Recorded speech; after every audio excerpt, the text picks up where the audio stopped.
ya za kibinadamu kanda wa Afrika Mashariki sasa yanamtaka Rais wa Tanzania Samia Suluhu Hassan kushtumu hadharani ukandamizaji wa wanaharakati, wanahabari na wanasiasa wanaopinga serikali. Wakihutubia wanahabari jijini Nairobi, viongozi wa mashirika hayo wakiongozwa na mkurugenzi wa Haki Afrika Hussein Khalid kadhalika wanamtaka rais huyo ambaye yuko Kenya kwa ziara ya siku 2 kuhakikisha zaidi ya watu 200 waliokamatwa wakati wa uchaguzi mkuu mwaka jana nchini Tanzania wanaachiliwa.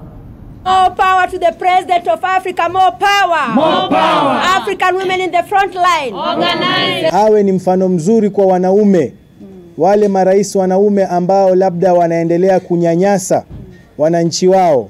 Yeye awe katika mstari wa mbele kuwaonesha kwamba tunaweza kuongoza na kuheshimu haki za binadamu.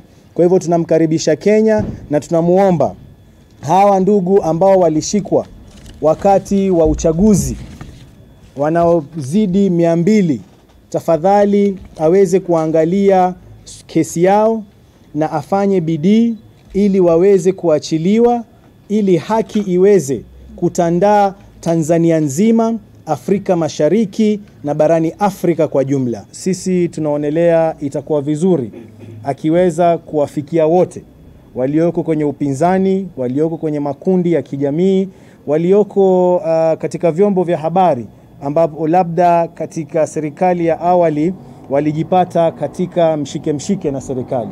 Kwa hivyo ndio kama mashirika ya kutoka pande zote za Afrika tunamuomba Mama Suluhu awalete wote kwa pamoja, wakiwemo viongozi wa kisiasa na Watanzania kwa jumla.